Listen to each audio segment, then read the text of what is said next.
Estudo Bíblico 8.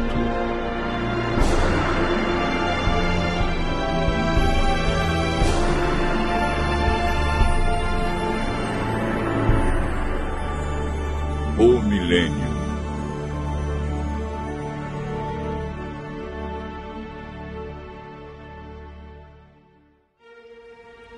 No estudo anterior, aprendemos que Jesus virá nas nuvens com milhares e milhares de anjos tocando trombetas. A Bíblia diz que ele vem de maneira visível, literal, e que todo olho o verá. Aprendemos que por ocasião da volta de Jesus, haverá 4 classes de pessoas na terra. A primeira é composta pelos justos mortos, que farão parte da primeira ressurreição. A segunda classe é dos justos vivos, que serão transformados e levados para o céu juntamente com os ressuscitados. A terceira classe é formada pelos ímpios mortos, que permanecerão na sepultura.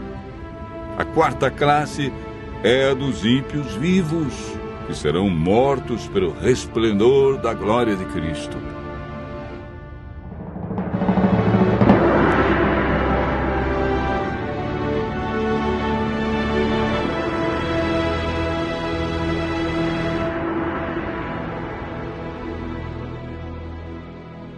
Hoje vamos aprender um pouco mais sobre o milênio. A palavra milênio não existe na Bíblia, mas ela significa um período de 1000 anos e aparece 6 vezes em Apocalipse, capítulo 20, versos 1 a 10, referindo-se ao período entre a primeira e a segunda ressurreição. Sabemos que durante esse período, os justos estarão com Cristo no céu. O que eles estarão realizando? Como ficará a terra durante os 1000 anos? O que acontecerá no final desse período?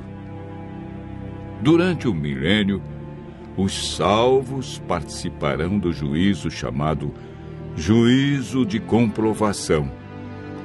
Sobre esse assunto, o apóstolo João escreveu no Apocalipse, capítulo 20, verso 4. Vi também tronos, e nestes sentaram-se aqueles aos quais foi dada a autoridade de julgar.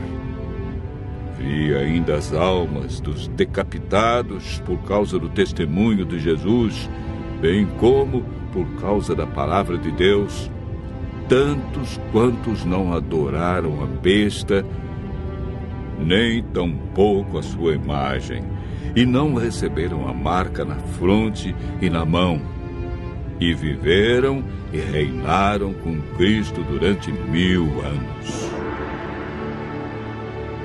O apóstolo Paulo, em 1 Coríntios, capítulo 6, versos 2 e 3, afirma: Ou não sabeis que os santos hão de julgar o mundo? Ora, se o mundo deverá ser julgado por vós, sois acaso indignos de julgar as coisas mínimas? Não sabeis que havemos de julgar os próprios anjos? Quanto mais as coisas desta vida. Esse julgamento que ocorre durante o milênio não decide quem está salvo ou perdido. Essa decisão é tomada por Deus, em resposta à aceitação ou rejeição de sua graça, antes da segunda vinda. Todo aquele que não participar da primeira ressurreição não terá parte na vida eterna.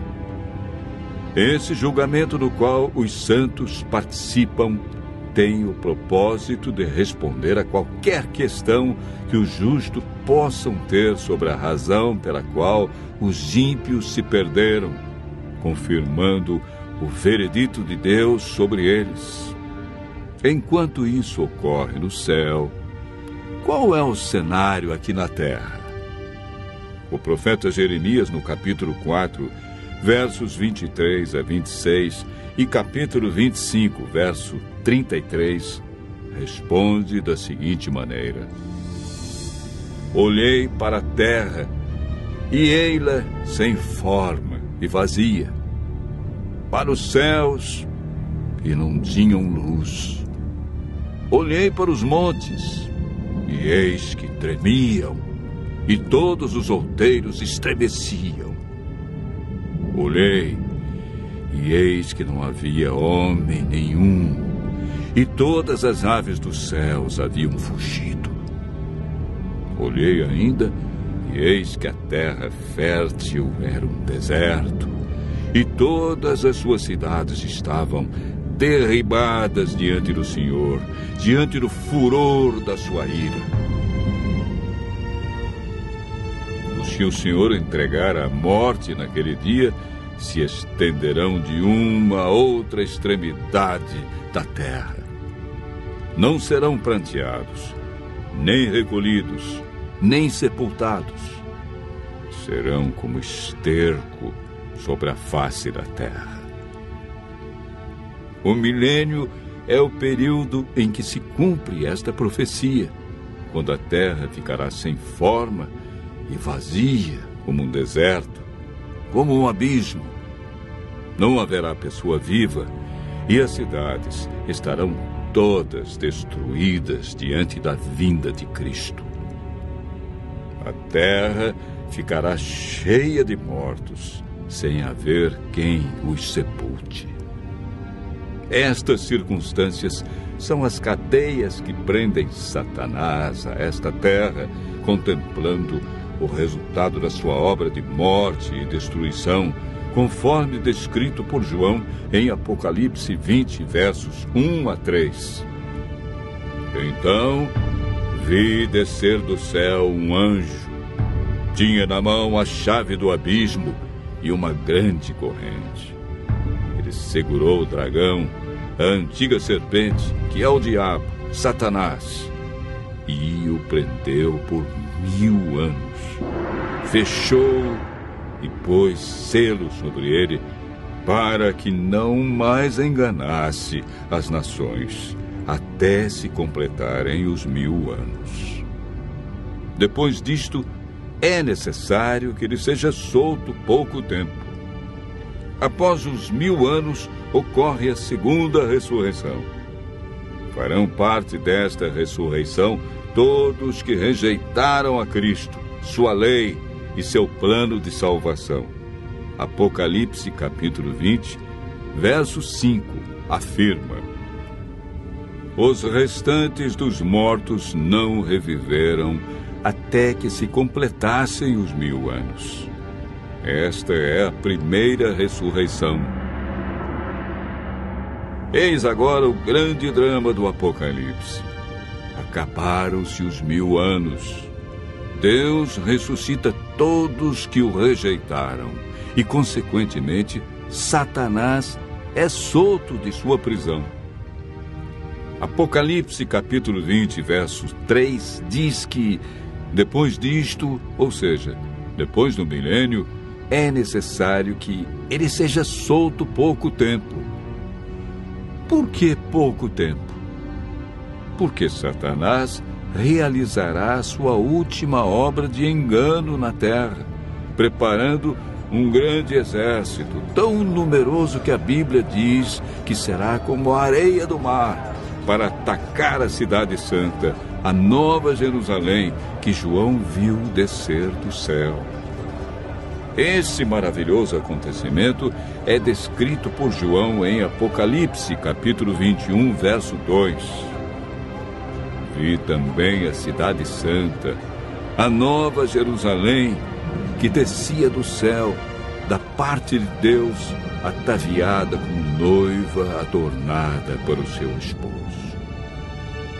Enquanto isso, Satanás reúne seu grande exército. Ele tem milhões de pessoas que foram ressuscitadas na segunda ressurreição. Apocalipse, capítulo 20, verso 9, diz: marcharam então pela superfície da terra e sitiaram o acampamento dos santos e a cidade querida. Desceu, porém, fogo do céu e os consumiu. O fogo que destruirá Satanás e os ímpios purificará a terra da poluição do pecado. Deus banirá para sempre a tristeza, a dor e a morte.